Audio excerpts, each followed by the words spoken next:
इस टूर्नामेंट में ड्रामा है, इमोशन है, एक्साइटमेंट है, पैशन है और ढेर सारा प्रेशर भी है। आपको जो चाहिए ना वो इस टूर्नामेंट में मिल जाएगा। अगर शुरू में नहीं मिला तो मिडिल ऑफ द टूर्नामेंट में मिल जाएगा, और अगर मिडिल ऑफ द टूर्नामेंट में नहीं मिला तो एंड ऑफ द टूर्नामेंट में तो डेफिनेटली मिल जाएगा। लेकिन उसके लिए ये टूर्नामेंट पूरा देखने की जरूरत रहेगी, वरना पीछे क्या हुआ, अभी क्या हो रहा है, वो एंड तक आते आते पता नहीं चलेगा।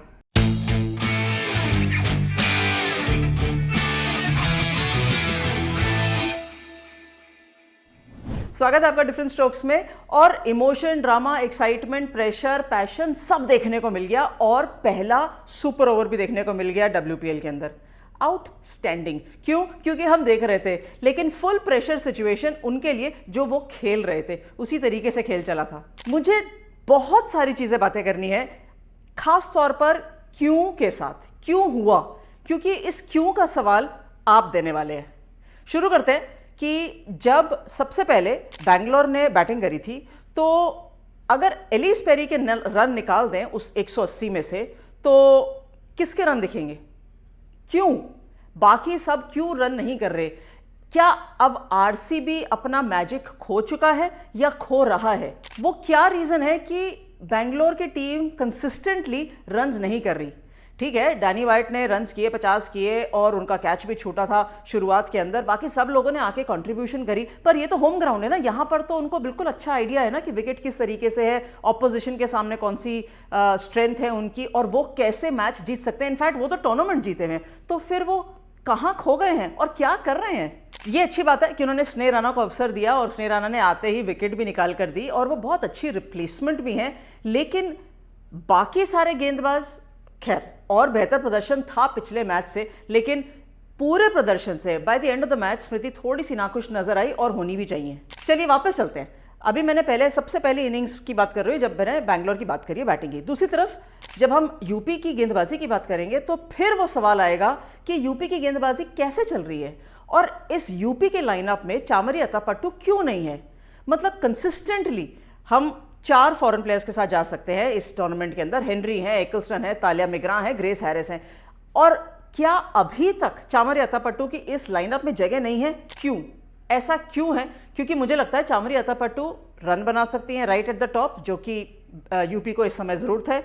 वो मिडिल ओवर्स में बॉलिंग कर सकती हैं, जो कि अगेन वो किसी भी ऑलराउंडर को रिप्लेस कर सकती हैं, एंड वो अपनी टीम की, अपनी ऑफकोर्स श्रीलंकन टीम की कैप्टन है, तो उनको प्रेशर लेना भी आता है, स्ट्रैटेजी में पार्टिसिपेट करना भी आता है, और हर ऑलराउंड गेम आती है। And I think she is a class player.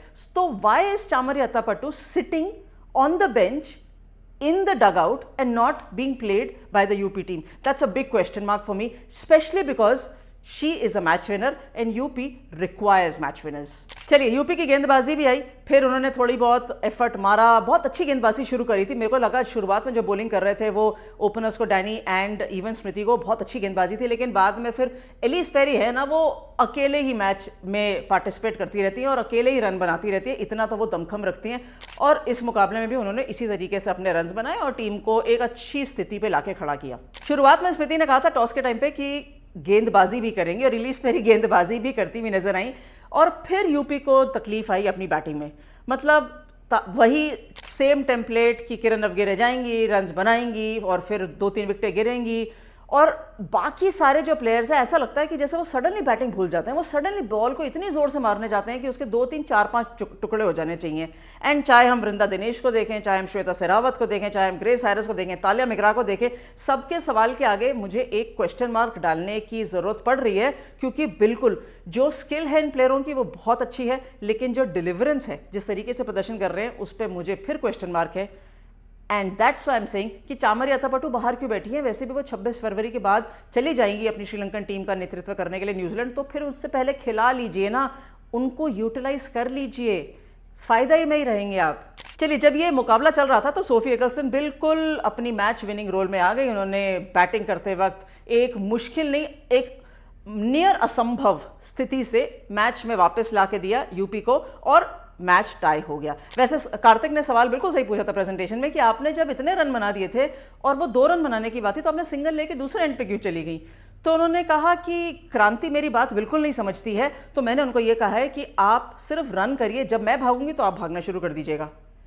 वैसे एक सवाल और है मेरा यहाँ पे सोफी एकल्सन से। वैसे सोफी एकल्सन की बात हमें ही नहीं समझ में आती जब वो अपनी प्रॉपर इंग्लिश में बिल्कुल ठेठ स्ट्रॉन्ग इंग्लिश एक्सेंट में बोलती हैं, तो बेचारी क्रांति गाउड कैसे समझेगी? मतलब सवाल ये भी है कि कैसे समझेगी वो सोफी एकल्सन की बात। खैर ये तो लाइट हार्टेड था, पर ये रियलिटी भी है। कुछ इंग्लिश प्लेयरों की इंग्लिश बिल्कुल नहीं समझ में आती, वो ऊपर से निकल जाती, तो उनको बोलना पड़ता है धीरे बोलिए ताकि हम समझ पाएं। खैर जब सुपर ओवर शुरू हो ही गया, पता भी चल गया कि सुपर ओवर रहेगा, तो चले यूपी ने तो अपना बेस्ट फुट फॉरवर्ड रखा। उन्होंने कहा कि आप ग्रेस हैरिस आप जाइए, सोफी एकल्सन आप रन्स बनाकर आइए, आप भी जाइए। चलिए उन्होंने तो फिर भी एक अपना बेस्ट फुट फॉरवर्ड रखा। और गेंदबाजी में भी किम गार्थ को गेंदबाजी दी, एलिस पेरी को नहीं दी। जब 9 रन बनाने की बारी आ रही है, जब आपको रन्स बनाने की बारी आ रही है, और बहुत ज़्यादा रन्स नहीं है एक ओवर में देखे जाए तो, यहाँ पर 16 रन चेज होने की ऑलमोस्ट बारी आ गई, तो आप 9 तो बना ही सकते हैं। तो फिर वहाँ स्मृति मांधाना बैटिंग करने उतरी, वहाँ ऋचा घोष आई, बहुत अच्छी बात है, लेकिन एलिस पेरी क्यों नहीं आई?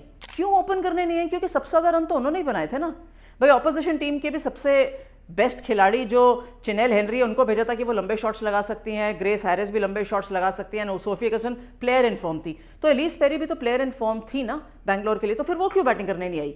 एक और सवाल है।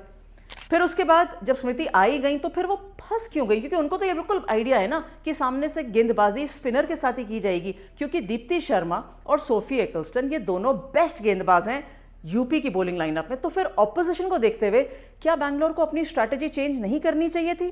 कम से कम किसी और को अवसर देते हैं। इसका मतलब ये नहीं है कि स्मृति रन्स नहीं बना सकती, इसका मतलब ये है कि उस सिचुएशन में आपके पास बेस्ट इन फॉर्म खिलाड़ी कौन है वहां जाके रन्स बनाने के लिए और आपको मैच जिताने के लिए। एक और सवाल है, ये सब के बीच में जो एक्साइटमेंट थी वो तो बहुत बढ़िया रही, क्योंकि फाइनली यूपी एक मैच भी जीता और पहला सुपर ओवर देखने को भी मिल गया। हमारी भी धड़कनें तेज थी, खिलाड़ियों की तो थी, बट एंटरटेनमेंट वैल्यू पूरी थी। इस बीच में मैंने आपसे बहुत सारे सवाल पूछे हैं, और सबसे बड़ा सवाल यह है कि क्या आरसीबी अपना मैजिक खो रहा है या धीरे धीरे वो मैजिक मिस हो रहा है? आई होप नॉट, क्योंकि एक क्वालिटी टीम है और बहुत अच्छे खिलाड़ी हैं, हम सब जानते हैं कि बहुत अच्छे खिलाड़ी हैं, डिफेंडिंग चैंपियंस हैं। लेकिन आपको क्या लगता है ये आप बताइए, क्योंकि मैच इतने रोमांचक है कि अब थोड़ी ब्रेक की ज़रूरत है। बहुत थोड़े ही घंटों के अंदर एक और मुकाबला शुरू हो जाएगा, तो उसकी तैयारी भी करनी है। ग्राउंड पर मिलते हैं एंड बाद में डिफरेंट स्ट्रोक्स पर भी मिलेंगे। Thanks very much for watching different strokes.